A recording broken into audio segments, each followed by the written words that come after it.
Hello and bienvenido San Antonio. Welcome to the Alamo Hour, discussing the people, places, and passion that make our city. My name is Justin Hill, a local attorney, a proud San Antonian, and keeper of chickens and bees.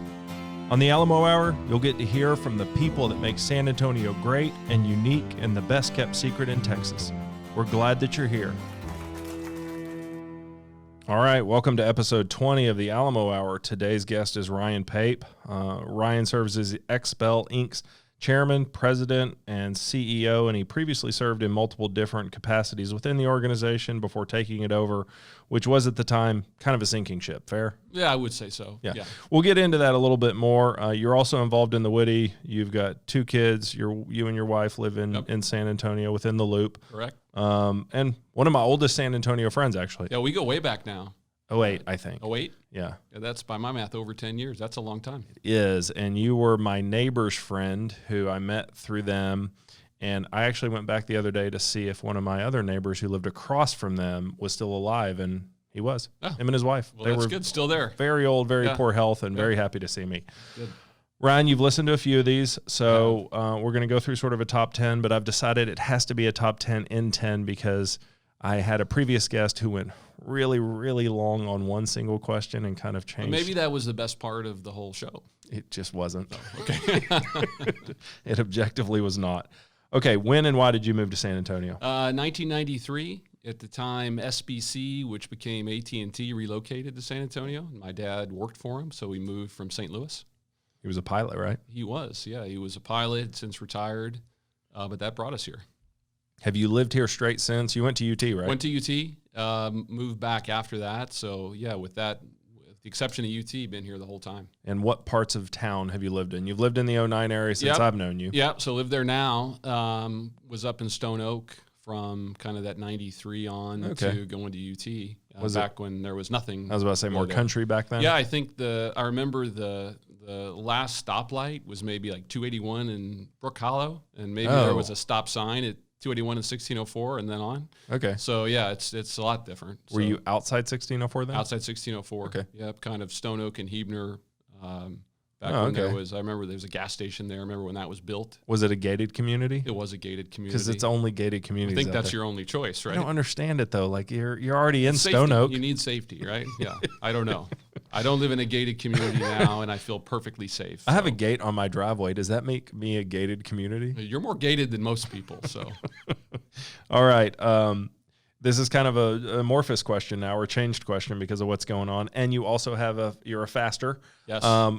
Is there any restaurants y'all have been frequenting or getting to go since all of this has started? Well, so maybe you talk about before it started. So my last favorite restaurant before this started was the Magpie, Hackberry Market. I still haven't been. Yeah, so my wife and I ate there, I think the week within days of the shutdown, because we had the hand sanitizer out, but it wasn't going to stop us. It's Asian food, right? Yeah, it's Korean influence. Okay. And it was exceptional. They're still doing to go, right? They were doing to go. I don't know. I haven't done to go with them, but we've done lots of to go and carry out. Have you done Sichuan House? No. Dude, do it. Yeah, it's the best Chinese food I've eaten in town. We were going to go there, and then it was like too deliver. late, too far. Yeah, they'll deliver. We'd like to pick up. Now we're going out. Well, pick up. It's behind Ingram Park Mall. Yeah. But they'll deliver to my house, so maybe yours. Yeah, we'll have to try it. Yeah. Did a lot of takeout, though. Barbaro. Did a lot of Barbaro. Got a lot of wine from Little Death. And we did Sabor yesterday. Yep. So tried to do our Lots of people at the bar, no masks. Yeah. It's a little disconcerting. Yeah, it's, gotta ask the question these days. I think you're the only time I've ever been to Big Lou's, by the way. I think that was the only time I've ever been to Big Lou's. I didn't feel great after that. You remember the place up by Bandera, the town, not the street. Uh-huh. What was that place called? Mac and Ernie's. Yeah. So we a couple of weeks ago ended up driving by. Really? It's still there, although I couldn't tell if it moved across the highway. So last time I drove by it, it was a much bigger concern. It was a bigger building. It wasn't the tiny little place, but that was probably close to that 10-year mark. We thought we were real hip doing little road trips to we were really eat hip. restaurants we saw on TV. We were really hip then. Before it was cool. So Little Death also did an event where they served a Italian style of tripe with the chef from Feast. I saw that. Yeah, I went. How was it? It was pretty funky. The food was funky. Yeah, and everybody tripe is funky, right? Yes. Everybody had been having a very good time by the time I show up, and I was very behind. Well, the wine's not very expensive there, so it's easy to have a good time. Yeah, and it was I'm told. It was like a pot of food, and you just like served yourself. Yeah. Well, I've been impressed with what they're doing during the shutdown, so congrats to them. Are you getting wine to go there? Yes. Okay. Yep. I haven't done that yet. Yeah. I have, and I've meticulously cataloged it with the idea I'm going to go buy it again. But I probably maybe you'll invite me over to have a glass of wine, because you tell me every time I see you that's going to happen, and it never ever happens. Some people might be really insulted by that. I'm but not. You just take it in stride. Yeah. So, no, I'm not. Yeah.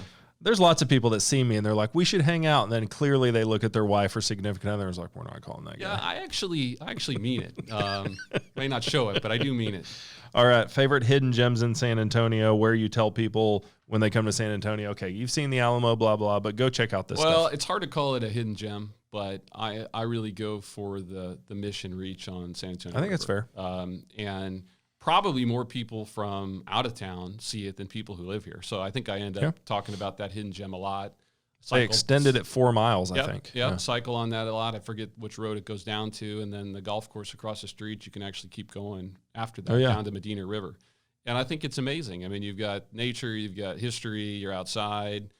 You can kind of wander off, obviously, up to all the missions. And the fact that more people here haven't ever done it, much less do it regularly like I do, is surprising. How often do you do it?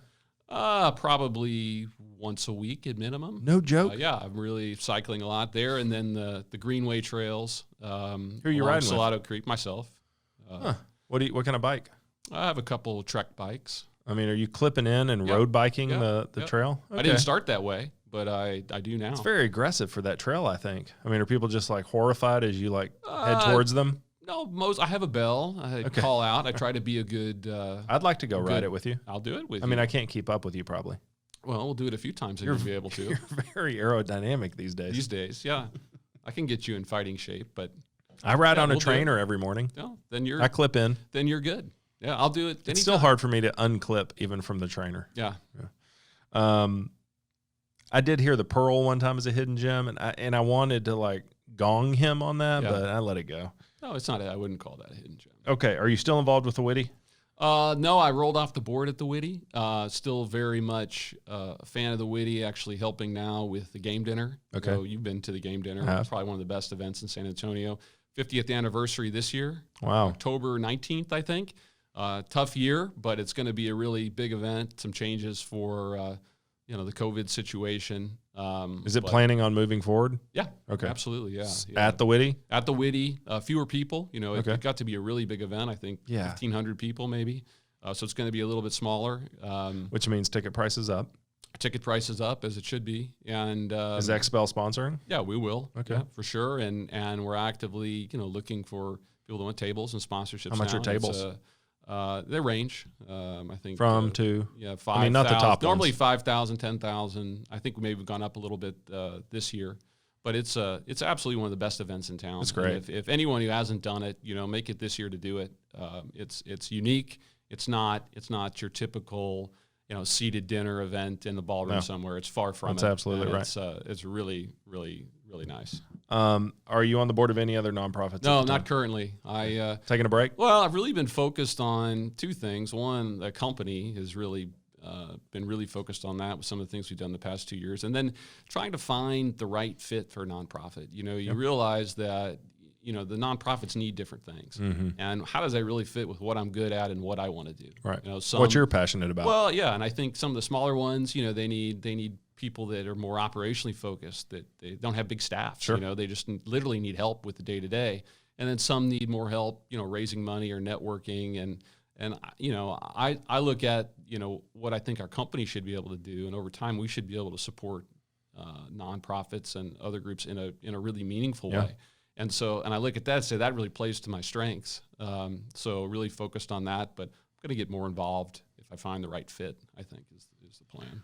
There's one in town called Restore Education that Lindsay worked for, and they are a GED program All free. It's the only one that has Spanish language, GED. They have job training. You can get CNA. It's a lot of things, kind of like how Eric Cooper talked about how they've spread out. But I told them, I said, if you get donors to your graduation, people are giving you money. I mean, it's such a touching. I mean, you've got 40, 50-year-old people walking the stage with their family there, the same as if they were 18, and it's just so touching. And I think that's the hard thing for a nonprofit to do, is make that connection with people like that. Well, yeah, and I think that's where good board members and others can help do that. Can help spread the message. And there's so many good nonprofits and so much need always, like you talked about with the food bank, that you do get lost in the noise a little bit, and trying to get people to help bring them out of that, I think, is important. Do you have any in the hopper right now you're thinking about? You don't have to tell me, but are there some you're vetting and are vetting you? I'm a few thinking about. I mean, I want to be able to contribute. And I want a place that wants the kind of contribution that I can do. Sure. Everybody wants money, but it's better to feel like you're more than that to a board. Well, right, and I think my contribution to the board is more than that, and then I need to work hard to make sure our company can support all the communities that we're in. Sure. And both are important and maybe best suited for how I can contribute. Right. You recently got to ring the bell on the Nasdaq. Yep. Was there any Wizard of Oz kind of behind the curtain to that you're like, oh, this isn't what I expected? Well, it was an amazing experience. I think for me, it makes you think about all of the assumptions that you make when you look at people doing things, right? Yeah. You look at somebody who rings the bell on the Nasdaq, and what do you think? You must think they're smart, or they're rich, or they're special, or they're this, or they're that. And then you're there, the guy doing it, and I'm kind of like looking around, like just the guy. Yeah, heady. They did a great job. You're in a very, very small room. It's super well produced, super well organized.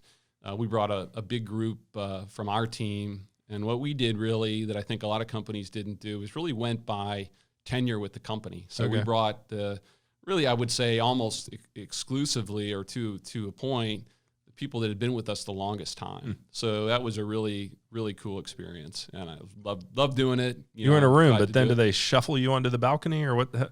Well, no. So you're in the Nasdaq's like the market site. So it's a studio in Times Square.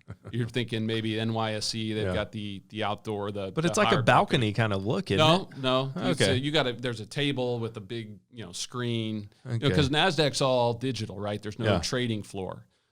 So it's very impressive. I mean, they did an amazing job, and an impressive studio. I saw it. I just in my mind put you on a balcony, maybe with long flowing hair too. I don't know what else you might have crawl up. I've made this all up in my brain. Yeah. All right. I hope a lot of people looked at it and thought it was better than they thought too. So you were also recently on the San Antonio Business Journal's podcast, even though I asked first. Why? Was that the order of events? It may. I listened to it today. Very different format. Very different format. Yeah, different audience. You sounded like Harvard Business Journal in a podcast guest. So it was very. I'll take that as a compliment. It was dense. Maybe now people will see that if they thought I was smart there, I'm not that smart. So no, I think people are going to. Good editing. I was listening, thinking, "Oh shit, he's a lot smarter than I thought he was." Yeah. Or he's really into the business stuff. That's because I haven't had you over in a while. You don't remember who I am. Maybe that's why you haven't had me. No, but that was it. There was a Business of the Year nomination from Business Journal, which we really appreciated, and then the Texas Business Journal started a podcast, and I think. We were the first or second, San Antonio's first or second episode in that. They didn't really line it out why you were on there. And then it's kind of wonky. It replays a portion in the second half. Yeah, in fairness, I didn't listen to it, mainly because, that's not speaks no disrespect to the podcast. I don't think I'll listen to this one either. It's just, who likes to listen to I don't think anybody listens to these. Maybe you like to listen to your self-talk if you're doing a podcast. But for me, it's a very painful thing to do. I've got a few fans that listen to all of them almost religiously and give me pointers. Okay. One of the pointers was, I kid you not, quit sounding like you know everything. Well, you're a podcast. I thought in my general life, I get that, but on this, it's usually everybody. I don't know. I think of you as a guy who asks a lot of questions, so I don't get that vibe from you. Yeah, thank you. Favorite Fiesta event? My favorite Fiesta event is NIOSA. Okay. And why? Well, exactly. Of all people, you don't like big crowds. Well, I like NIOSA for all the reasons that I think people don't. It's do you crowded. Go yearly? No, I'll get to that. It's crowded. It's hot. You know, people don't like that. The beer cups are too small. People don't like that. But to me, that's what made it fun. Now, the downside to that is I haven't been in probably 7 years because I can't find anyone to go with me. But that doesn't change the fact that it's my favorite. So it's your favorite because of all of the inconveniences? Yeah, a little bit of suffering. You know? Okay, what would be your second favorite then? No, it's my favorite. Is there a second favorite? Well, I like. What is an event you find yourself going to every year? Well, we go to a lot of the parades. That's like family friendly now and sort of fits with the current. You have kids. Lifestyle, right? But I've gone to pretty much all the events. You go to King William yearly? I like King William. Yearly? Yeah. Yeah, probably every other year, maybe. Art fair? Yeah. I think art fair is my favorite. Yeah, I've heard you say that. Yeah. I have no problem with it. Yeah. King William is sort of the ongoing favorite among guests. Yes. Yeah. And it's an easy thing to like. Yeah. So I guess Nyosa, whenever the next Fiesta happens, you'll be coming with me. I'd consider a 5 o'clock Tuesday drop by. That's all I'm after. Yeah. A friend of mine's parents have a booth, and it is just BS. I mean, it is they've had the booth for 40 years. Yeah. What they sell, I can't even say because it would say who they are, but it's just made up. It's crap. They sell nothing, but it allows them to bring in their own drinks. Well, and it's a redeeming thing. Yeah. Anyway. Favorite thing about living in San Antonio? I like San Antonio that it's laid back. I like that you can get around easy. And I like that it's hot and sunny most of the time. Not a lot of hassle to the city. Not a lot of hassle. Yeah. And I think a lot of people, we've moved a lot of people to San Antonio through the company. And that's pretty much the feedback that you get. Okay. Yeah. Not a lot of people are like, this, nothing to do here or whatever. No, I've never really understood that. I mean, that would be an repeated thing that you used to hear nothing to do. And it's like, but there's more things to do than I have time to do. It's how can you not find something to do? And what would you do? If you want to spend every waking moment at a Major League Baseball game, I guess you're out of luck. I get if you brought them in from like Colorado or Idaho, where there's like all this outdoorsy year-round. Yeah, but I spend a lot of time outdoors. You're not skiing or hiking a whole lot. No, but you can ride a bike. There are places to go for the day. I didn't know you started riding. Yeah, there's plenty to do. How many bikes you got? 2. Okay. Yeah. You said you had a few. I got an electric bike recently. Yeah, that's cheating. I think it still counts. Are you commuting on that from your house? Josh Fogelman just made me buy it. Yeah. He kind of forced it upon me. That's cheating, yeah. I haven't ridden it once. Yeah, I saw in the Trek catalog, it was about the electric bikes and reducing your carbon footprint. I'm thinking, well, a non-electric bike probably does that even better, right? True, but, some people want the help. Yeah. So I want to transition here. You, in the last 11 years, you've sort of become a turnaround artist for your own business, at least. You've been heavily involved in, it seems like all business aspects of that company, because when you took it over, all aspects needed help and all aspects needed some guidance. What do you think from a business standpoint is the biggest challenge for San Antonio moving forward into becoming one of those cities that we want to be, one of those cities with higher paying, upper middle class jobs? Right. Well, I think you need people that will create those jobs and that will invest in San Antonio. I mean, we're here. We're bought into San Antonio. We're committed to San Antonio as a company. You look at even my personal experience. So it was the company relocating to San Antonio that brought me here. Yeah. That's why I'm here. Then that company, as AT&T, subsequently left, right? And so, it's like, well, do you want to complain about the leaving because you benefited from the coming, right? So I think that we need to support businesses that are doing interesting things and creative things and make sure it's a good place to run a business. And I think the more of those businesses there are, we as a business have every incentive to create jobs. Yeah. Because we want to grow, number one, right? And I think people sort of underestimate that. Like if I could have 10,000 employees in San Antonio tomorrow, I would, because that would mean we need them, right?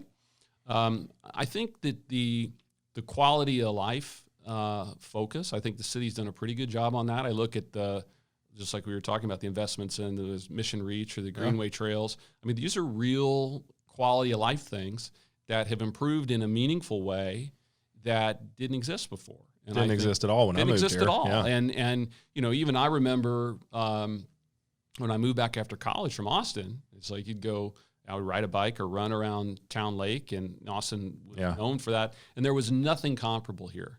And in the time since, that's completely changed. And that was 2004, right? Yeah, that was 2004. We didn't mention the San Antonio River Authority's beautiful building they build on that reach, right? Yeah, it's. It's something. Yeah, you see it, and that's different. Yeah. That's great. I mean, if that whole mission, which definitely it's going to become that, but when it does, I mean, it's going to be a totally different. It's going to be a game changer for the city, I think. Yeah, but I think those things are important. I think that the development along Broadway's been important because it's sort of.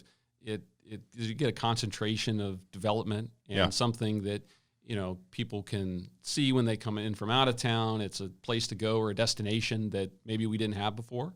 And I think the downtown for a long time just being relegated to tourists, rightly or wrongly, probably wrongly in many ways.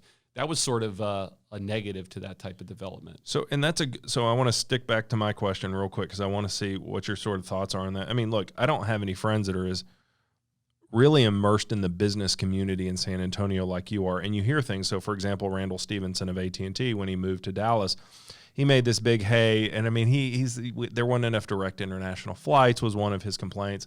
He even brought up that we didn't have good enough museums in San Antonio. Oh, yeah.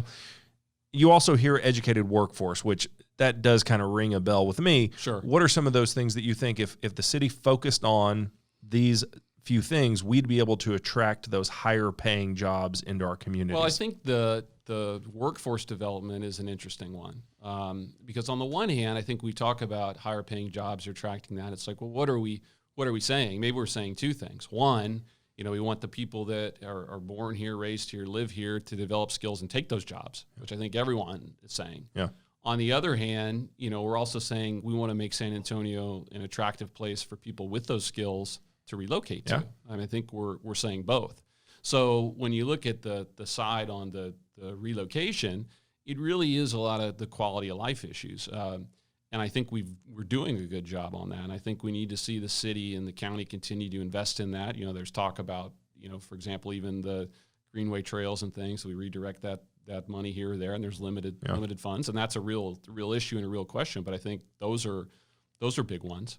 And I do think that the workforce development is an important one. I mean, but it's complicated. And that's what I think people don't get is, yes, you have the skill development, but then, you struggle with even basic things, as you go down the salary range and down the level of skill experience, you struggle with just people holding a job, maintaining a job, and in our facility transportation. Here, all of these things, and those, it's frustrating. I mean, I think for some of our lower entry level positions that aren't minimum wage, these are $12, $13, $14 an hour to start. Yeah.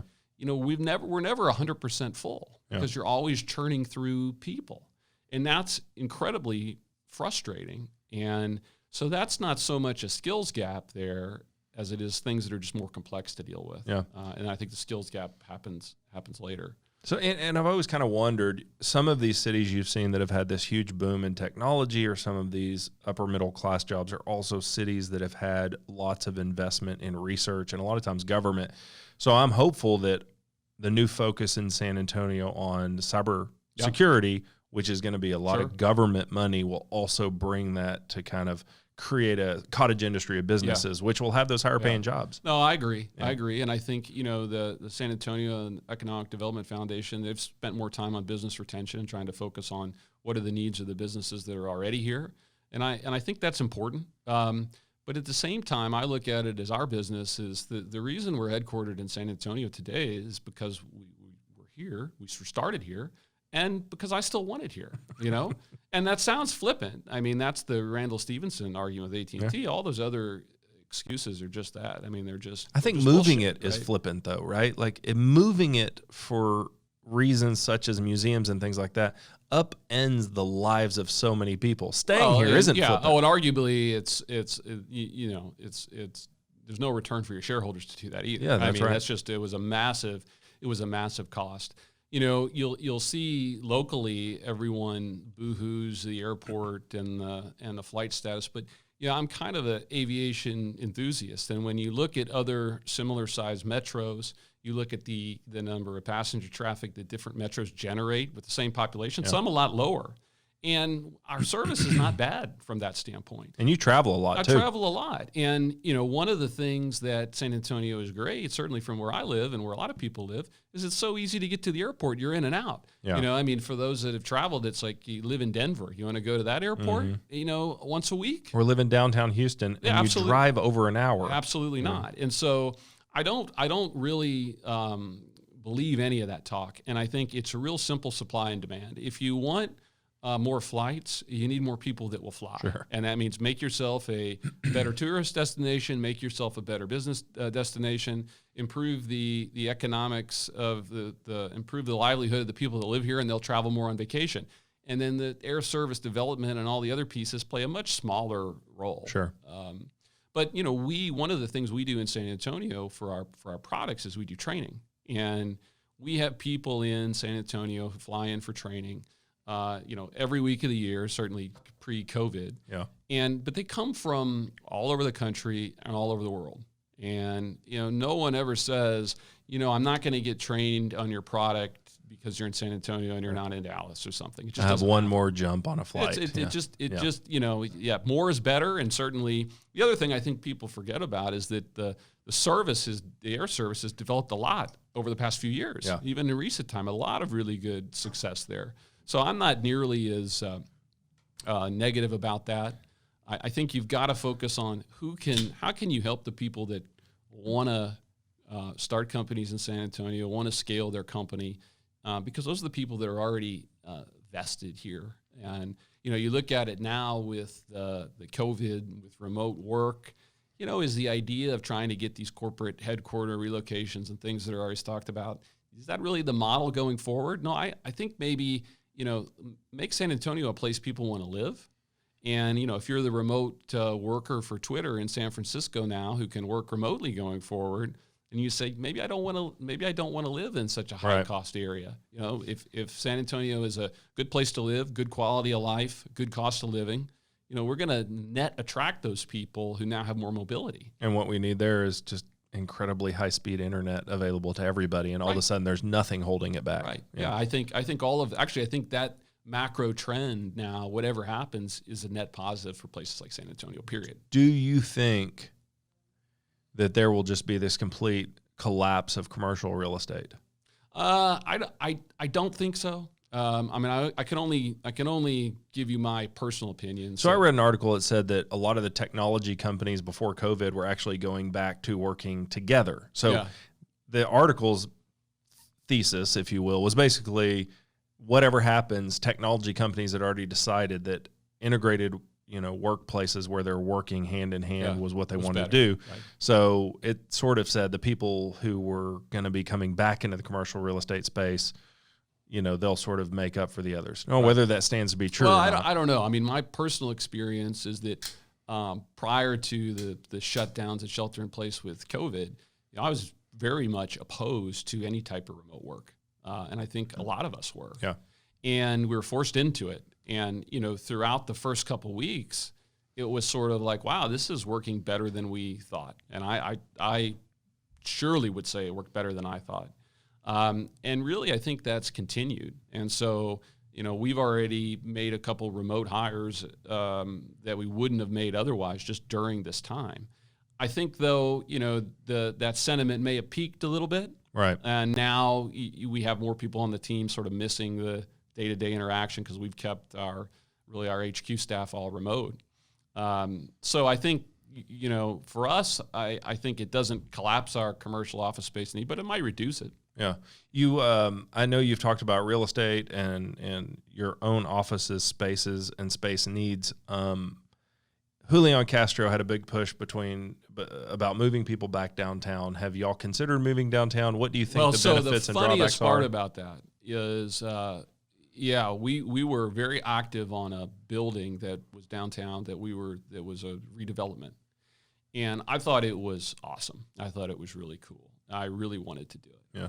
And we took some different people on our team, some of the younger people, some of the millennials, And the feedback was kind of like, I don't know if we really want to be downtown. It's kind of inconvenient. We're sort of happy where we are, which in our case was, along 410 near 281. And I was really surprised by that feedback. Yeah. Not that I didn't expect that feedback from anyone, but I didn't expect it from the quote unquote millennials and what all this movement was. Was it more like a traditional office space too? No, it was a non-traditional. Okay. I thought it would have been. Was it a warehouse / office? Yeah, like it would have been really cool. Okay, it would have been really cool. So that has me a little perplexed. Like I was all for it and pretty much got the cold shoulder from the rest of our team, and so I don't really know where that goes. Clearly, there's a lot of people that do want to be downtown, or at least enough leaders to drive businesses move down there, and people that want to rent apartments, going into downtown. So there's definitely a demand for it, but it just hadn't quite played out how I would have expected.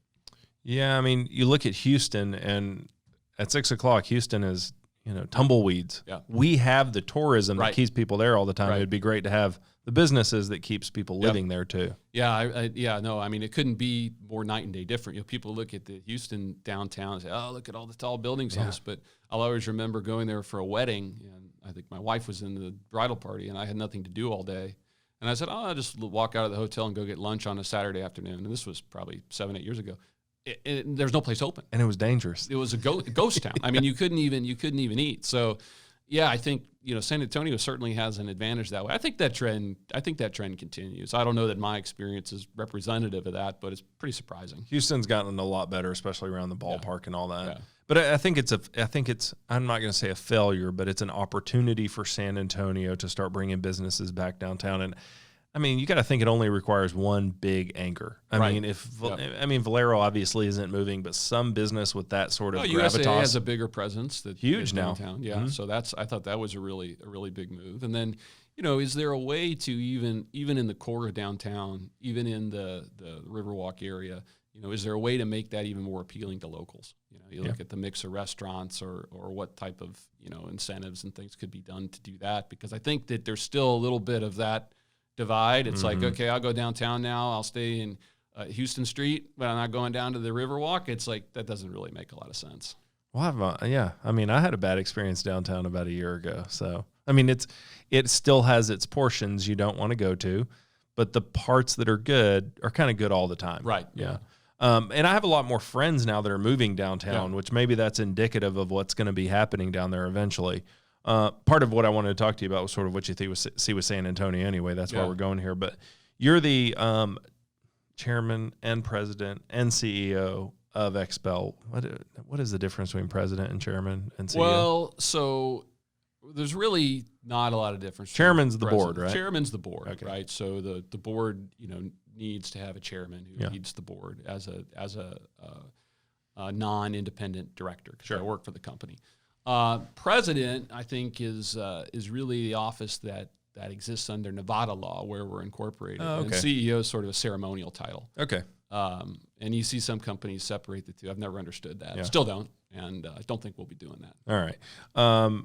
XPEL, how would you describe it? Well, XPEL, we make protective films, and the vast majority of our business today is automotive. So our sort of core product is a paint protection film, goes on leading edge or really any painted surface of a vehicle, and now inside to protect it from damage, rock chips, and damage to the paint. Now that's still the majority of our revenue. And then over time, we have more protective film products even outside automotive. We've got a antimicrobial film now, which people are putting on tablets and touch screens and things like that. We've got some commercial and residential window films that are outside of automotive. But that's really what sort of made us famous, and it's still a huge driver of growth for the company. When you say film, I have it on my truck. It's almost like saran wrap you put on your car to protect the paint and keep damage from it. Yeah, the idea is real simple, is that paint chips, and people buy a new car, they get rock chips on their paint, and that's a number one complaint with a new car. So either the dealership or you buy in the aftermarket our product, it's clear invisible film that's cut to be to the specific panels of your car, and that will protect it from damage from rock chips or anything else. So we deal a lot with mom and pop businesses in the aftermarket. Everybody you see on a street corner doing automotive accessories and things like that.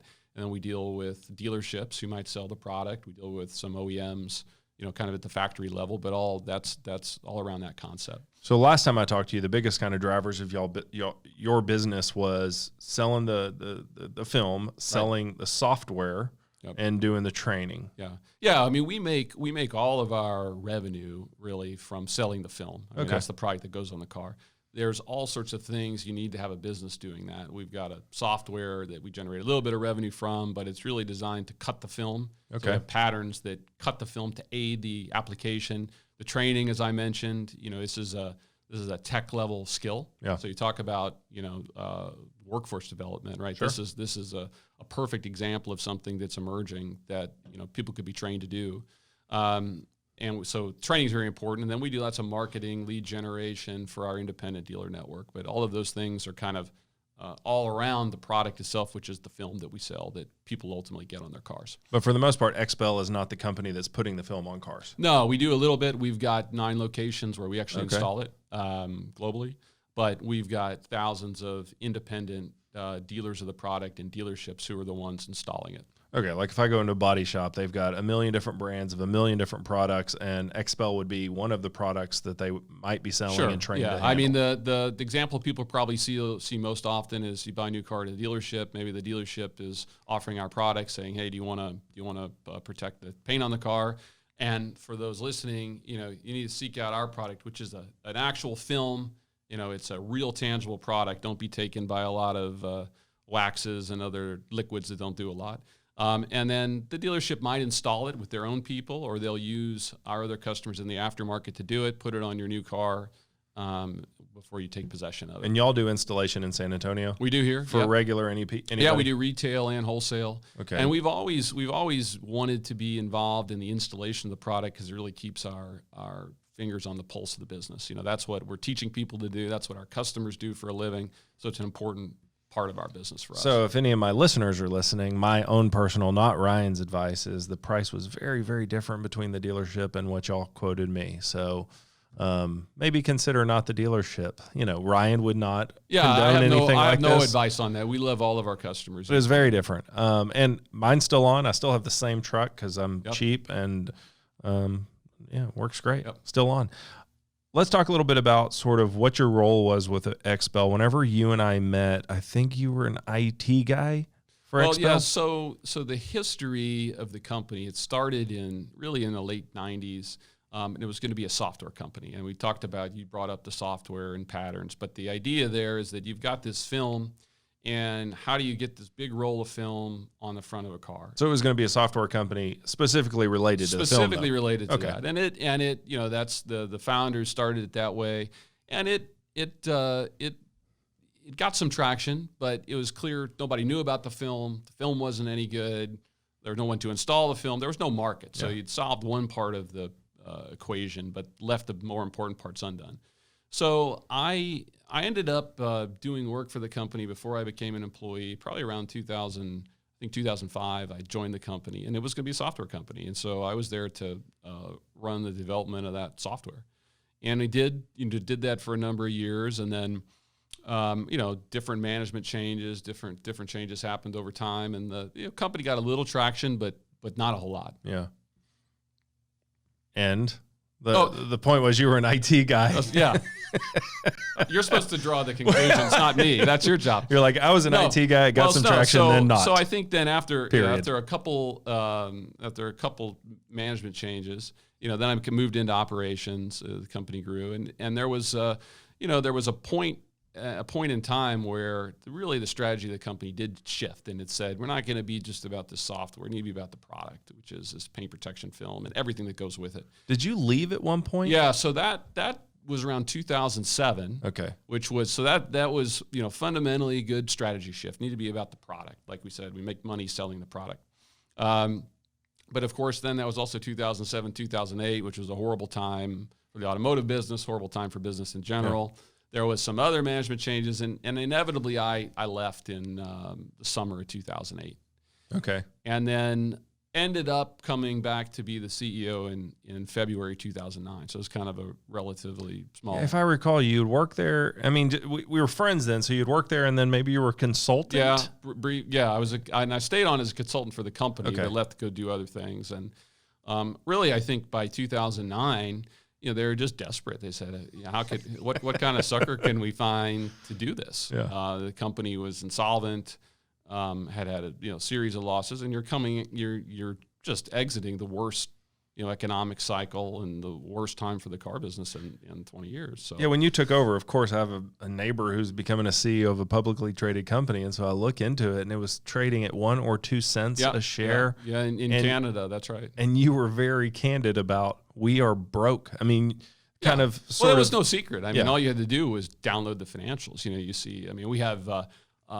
I think some of the old public financials from then. I mean, we had $50,000 in cash and $300,000 or whatever it was. I mean, it was horrible. And I don't want to retrace the San Antonio Business Journal's podcast steps, but basically one of the things I found interesting is you said that the CFO at the time, or the controller, whatever y'all call them, was managing cash flow on a day-to-day basis. That's how broke y'all were. Oh yeah, and we had vendors where we would ship product. We would wire money every day, just piecemeal it out, just to keep things flowing.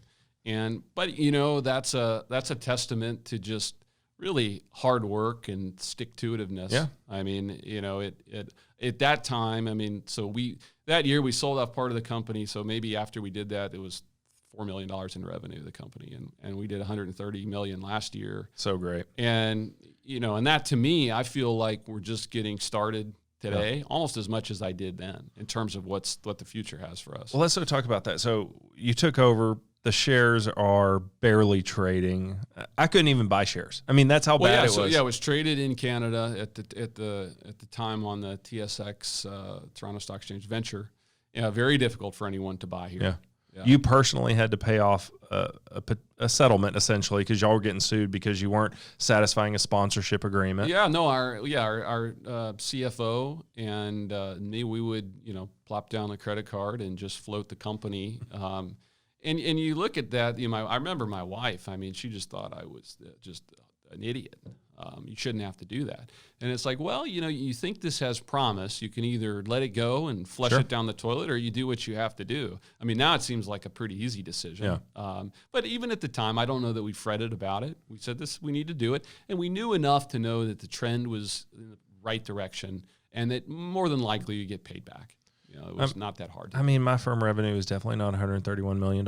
However, we do find, and I've been interviewed about what are some of the things that have helped you make it work. And I always say, look, it's a little bit of this, keep overhead low, and luck. Yeah. So what were the things that helped? I mean, y'all were in a hole. Was there this one or two things that really helped y'all get out of the hole?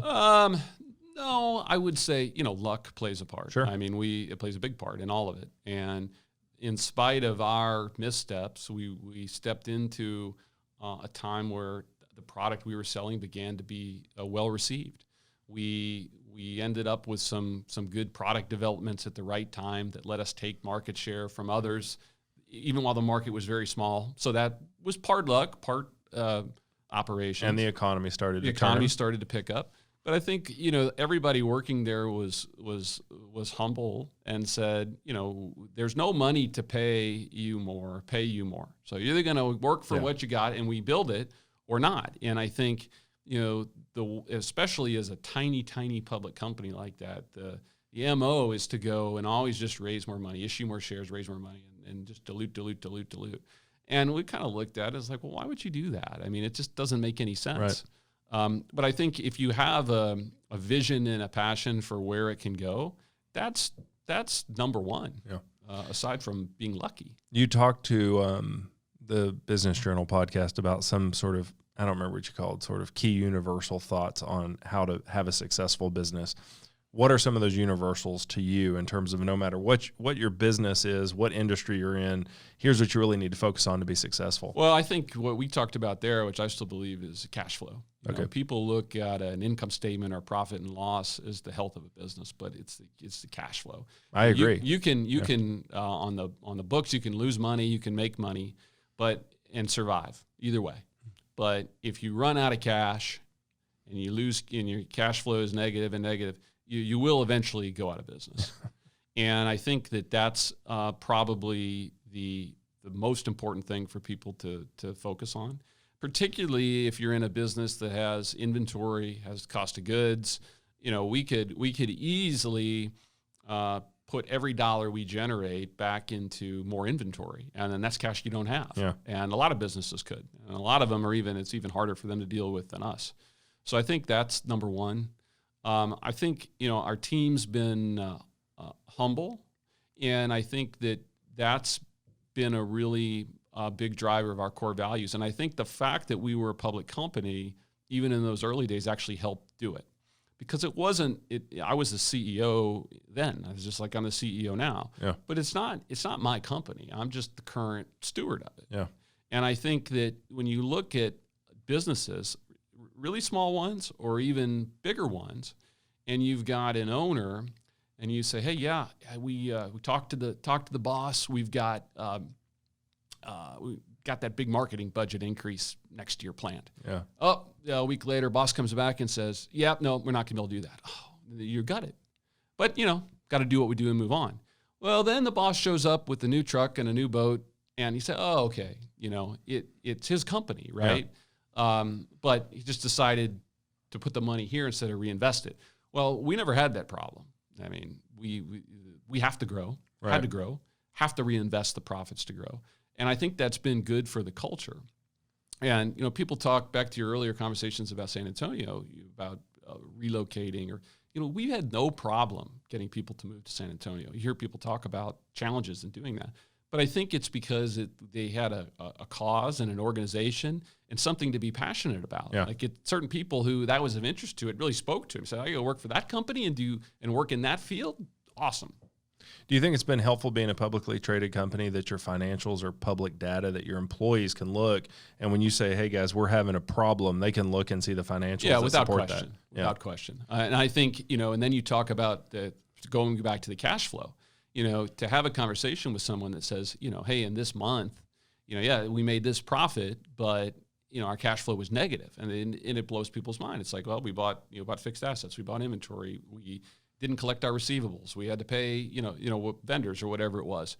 That's been really a helpful thing. So I think all of that, I didn't used to think of it that way, but I think it's been incredibly positive, actually. You discussed in the podcast how once y'all were traded on the Nasdaq, your share price doubled or something very significant.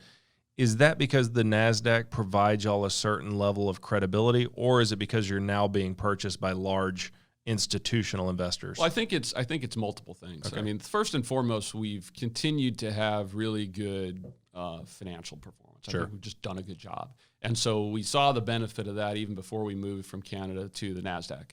The second piece, though, to your point, when you tried to buy the stock 10 years ago, is incredibly hard for people to purchase in the U.S. Yeah. And, Canada's 30 million people. The U.S. is 350 million. And you've got all of the institutional capital in the U.S., and many of them couldn't go to Canada to buy something if they wanted by regulation or by decree or how they operate the fund. So you've opened yourself up to a tremendous pool of potential buyers. And then I think the third thing is there is a credibility stamp from being on the Nasdaq that you just didn't have in Canada and don't have in Canada. And I literally have no idea what I'm talking about, but I've heard it enough. My understanding is there are certain big institutional investors, hedge funds, retirement funds that will buy blocks of Nasdaq stocks. Yeah.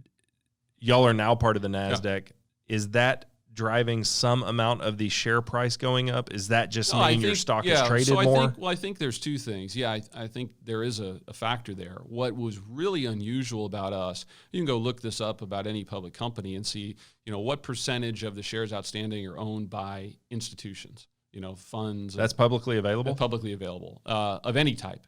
Well, when we first moved to the U.S. and we're an SEC filer, I think we were in a single-digit percentage owned by institutions. Okay. Part of that is we have really high insider ownership, management, other people on our board. But that's a tiny, tiny number. If you saw that number at 50% or 60%, that would not be surprising. Yeah. So we've seen that steadily pick up. over time. So that's a driver that, we should be included in some of the small cap indexes and things going forward. And then if you buy that index through your Vanguard account or something, they've got to allocate and buy so much of our shares. But I think it's the visibility, it's the size of the market being in the U.S. versus Canada. And then I think, hopefully performance and doing a good job. Sure. Is there any limitation on how much ownership can own? No. Okay, so there's no conflict of interest when it comes to that? Well, one would say it's the opposite of a conflict of interest. If I own shares in the company that I bought, which I do, versus that I was, say, given by the company, I'm pretty aligned with the shareholder on the street. Okay. And so generally it's viewed very favorably. Have there been any takeover attempts by, certain people in San Antonio like to try to take over companies like Cracker Barrel? Has that happened to No, that hasn't to XPEL yet? That hasn't happened. All right. What are y'all planning moving forward? What sort of industries do y'all want to branch out to? Do y'all want to just stay with your core competency of film, or do you want to move film into different applications? Well, we're really focused on film. Okay. And really, we're always torn because the market that we're in, the core market we started in, which is the automotive paint protection film, is still in its infancy. And so you really want to focus on, we would say, maybe 7% of vehicles in the U.S. have film on it. Okay. Through us or our competitors. But that could be a little bit of film or a lot. There's the dollar content could vary. So we want to see that grow. At the same time, we have all of these other applications for the protection films, for the window films outside of automotive.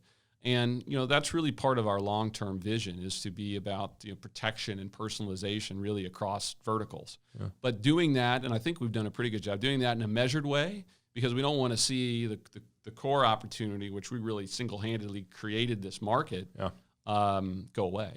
And, it's a global opportunity. We're focused. We've got operations and our own people in 9 countries.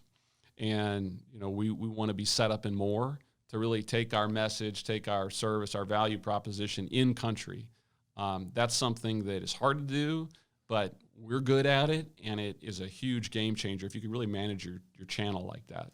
Is there any way for y'all to quantify how your market share has changed over the last 5 or 10 years? It's really hard. We have some guesses, but there's no good kind of third-party data, so they're not really worth a whole lot. It over the longer period of time, we went from very little market share to being, the leader, if not the leader in the space. But within any kind of range, it's a lot harder to say. Is anybody in with the manufacturers at a factory level to provide this service? Yeah, there's some of that done. We do some of that through our operation in Europe. Is it public which manufacturers? No, it's not. Okay. But these could be. There's what people don't realize is there's factory pieces of the film like this on almost every car. Huh. If you look at your a little dog leg piece behind a rear wheel, super high wear area. Yeah. But that's a tiny, maybe half a square foot piece of film, where we're really in the business of selling, 100 square feet of film for the full front end of the car. Yeah. But then the other thing that we know will continue to develop is OEMs who see the manufacturers who see value in this product in wanting to offer that as either a factory installed option or an option installed post the factory, but prior to delivery. So we're involved in some of those projects, and they're really interesting, and there'll be more of those, but it'll always be a good balance in the space overall. Y'all are big on your brand, and XPEL, whenever I was at the dealership, it was very clear which product you were going to get. Why would that not be a push with the manufacturers that are using y'all at an OEM level? Yeah, well, we're really proud of our brand, and I think that's a big part of our success. And certainly in the automotive enthusiasts, we're well known. Sure. People in the space know our brand. Maybe the only people that like their brand more than we like our brand would be the likes of all the big car makers. So they're not really enthused on diluting their brand with the addition of ours, even if we're providing them a good product and a very valuable service. A Bentley has a Breitling clock in it. You don't think y'all are Breitling level just yet? We may not be at that level yet. Okay. Although you look at some of the positioning of XPEL in China, and it might make you think we're closer to that than you think. So. China, every time I've talked to you, has been a huge market for you guys. Yeah. Is it still just a continuously large growth market, or are you sort of plateauing there? No, it's been a big part of our overall revenue, and it's grown, over the past several years. I think the car market in China is really big. Yeah. People don't realize how big it is. It's bigger than the U.S. There's a lot of press about how the China car market's been off. Yeah, really, it was off until COVID. Now post-COVID, they've seen year-over-year growth. Huh. But post-COVID, they've seen year-over-year growth? Yeah, so growth over last year, right? So April, May, they've seen growth. Yeah, and they hadn't had growth for like 21 months or something. Is that right? Yeah. So, which is kind of an interesting phenomenon. But the market in China is really big. And part of that is it's a big market to begin with. There's, environmental and cultural reasons why our products do really well there. And so, it's been as high as 30% of our sales in the particular quarter. It bounces around based on whatever else is happening, but a big market for us. Within a sub-community or within a country or within a culture, XPEL has to be a status thing for some people, right? Yeah, no, I mean, we are the premium product in the space. Yeah. And, the market that we take that message to is really the enthusiasts, right? And people think of the enthusiasts, as you said, the guy buying the Bentley, and there are enthusiasts there, but really they're enthusiasts across price points. Y'all are real involved. There's more BMW enthusiasts than there are Mercedes enthusiasts, even at the same price point. Y'all are real involved in San Antonio, coffees and cars or something? Yeah, we're really run that now and a lead sponsor.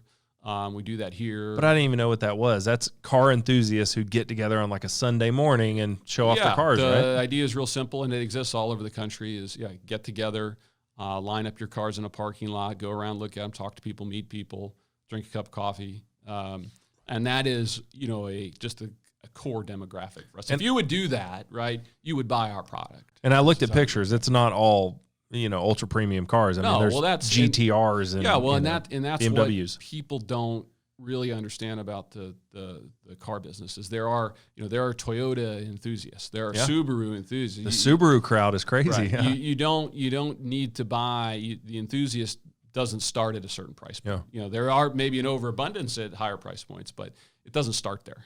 Do you remember the Fiero enthusiast world? Do you remember that? Yeah. You would see Fieros that were all tricked out, and then you'd drive by the mall sometime, there'd be 30 Fieros out there. Mazda Miatas had their world of enthusiasts too. Right. A lot of people don't get that. What do you see for XPEL over the next 10 years? Well, I think we're gonna see growth in our automotive product, and you're gonna see XPEL more and more outside automotive around protection and personalization. I want to see us grow a lot. And I think we can. We have every ability and reason and way to do that.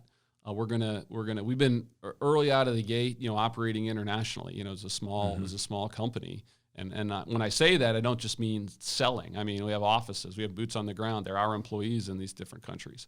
And, that too is, I think, a unique thing for a lot of companies. Especially at a certain size. And we're going to do a lot more of that, because that's a way, if you want to be the premium anything, the premium brand, we want to control the channel. We want to control our messaging. We want to, get there and do it our way. And the way to do that and do that globally is to be there. So I think you're going to see a lot more of that international expansion for us as well. What all countries do y'all have actual employees in?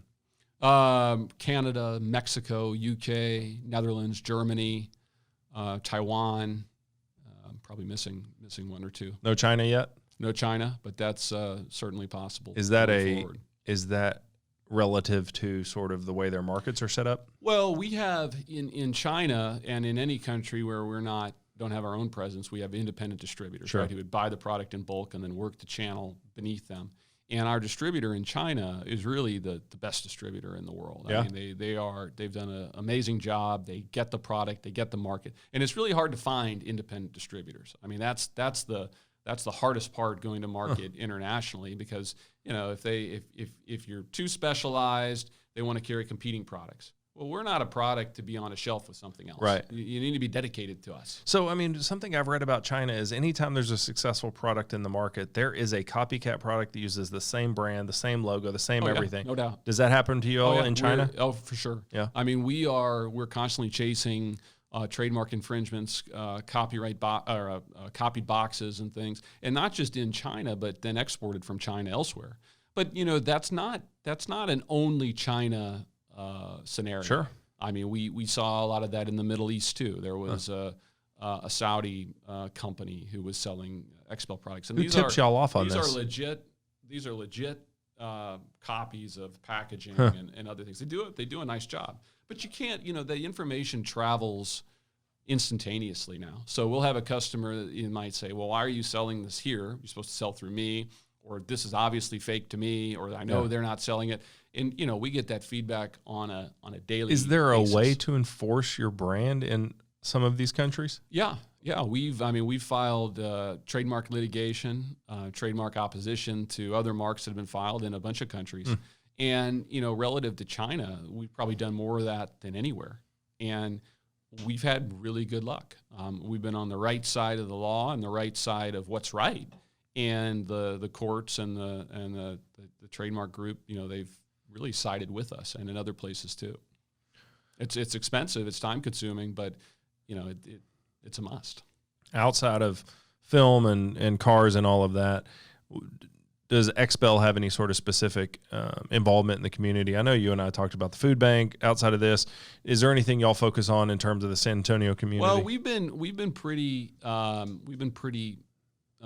scattered in terms of what we've done. We've done a lot of different event sponsorship, but it's sort of hit and miss how we do it. Obviously, we've participated with the Witte, like I mentioned, at different events. A number of other groups. I couldn't name them. There's the Ferrari Kid, which is a great local charity. We've been involved with them.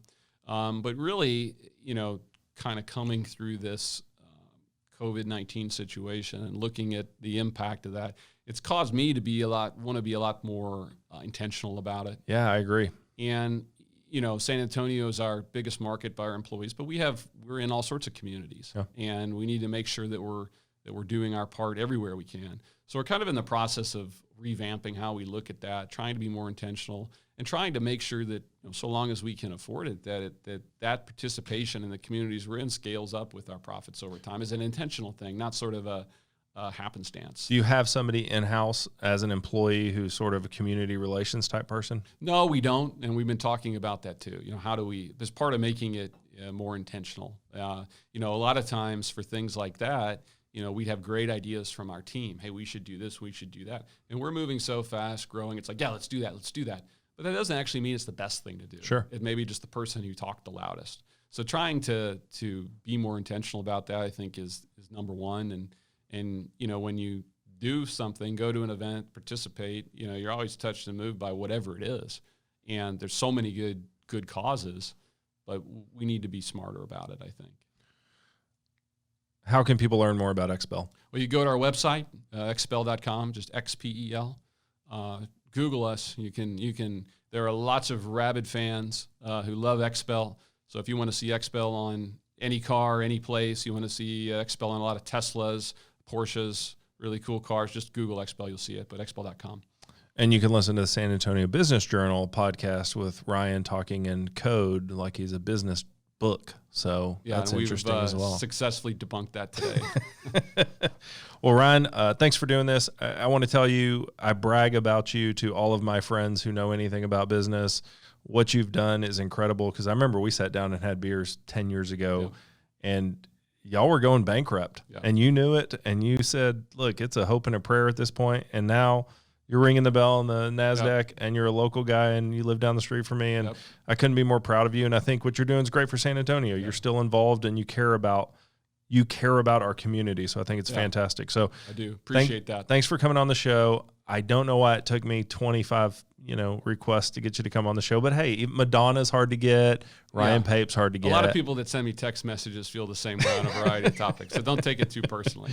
All right, so that's going to do it with this episode of the Alamo Hour. Ryan's episode 20 was a good success, and hopefully you'll come on again. I mean, in a year or two, y'all are going to be bigger, and I'll come on faster next time. So. Maybe you can come on covered in paint protection film. Yeah, anything could happen. I mean, Burt Reynolds from Striptease kind of thing, but paint protection film. We might avoid that, but never know. All right, so thanks for joining us. Our wish list continues. Coach Pop, I'm getting no traction, but I'm going to keep hoping. Shea Serrano, Patty Mills, Lonnie Walker, any of y'all, we'd love to have you on to talk about what's going on in San Antonio at the time. Thank y'all for joining us. You can check out more. You can subscribe to the podcast at alamohour.com. So thanks, and we'll see you next time. Thanks. Thanks for joining us on this episode of the Alamo Hour. You are all what make this city so great. We hope you join us next week. In the meantime, subscribe to our podcast. Check us out on Facebook at facebook.com/Alamo Hour or our website, alamohour.com. Until next time, Viva San Antonio!